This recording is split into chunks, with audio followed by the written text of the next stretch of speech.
हाम्रो समाजमा हैन सबै मतलब छोरा मान्छे इभन आजकल त छोरी मान्छे पनि है यस्तो भन्नु थालेको छ कि म मेरो परिवारको लागि सब कुछ गर्छु, मेरो परिवारको लागि जान दिन सक्छु हैन। तर के तपाईँ आफ्नो परिवारको लागि राम्रो खाना खानुहुँदैछ? आफ्नो बडीलाई राम्रो फर्ममा राख्नुहुँदैछ?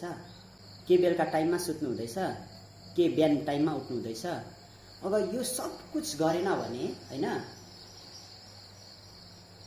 तिम्रो ज्यानले मात्रै परिवारलाई केही दिनेवाला छैन। त्यही ज्यान एक दिन गएर एउटा बोझ हुन्छ। किनभने अहिले त है अब म त्यस्तो उयो भएको छुइनँ, म बिरामी नै छु, यस्तो बिरामी भएको छुइनँ, त्यस्तो उयो छुइनँ भन्छ।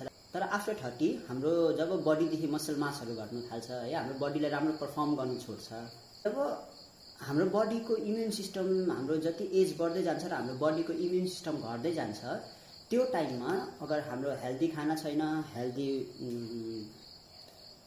हेल्दी खुवाइ छैन भने, हेल्दी टाइममा सुतेर टाइममा उठेर आफ्नो बडी रिकभर भएन भने हैन, यही चिजले हामीलाई बिमार बनाउने हो हैन। बिमार बनाएपछि जब हामी बिमार हुन्छौँ तब त हाम्रो परिवारको लागि एउटा बोझै भयो नि त।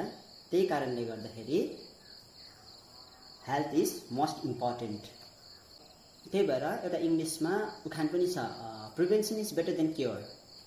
त्यो भनेको चाहिँ पहिल्यै केही हुनभन्दा अगाडि नै रोकथाम गर्नु नै पछाडि बिमार भएर जाति पार्नु भन्दा राम्रो हो।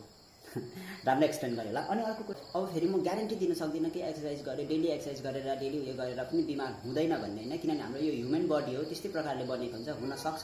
तर पनि कोसिस गरेको चाहिँ राम्रो हो। धन्यवाद।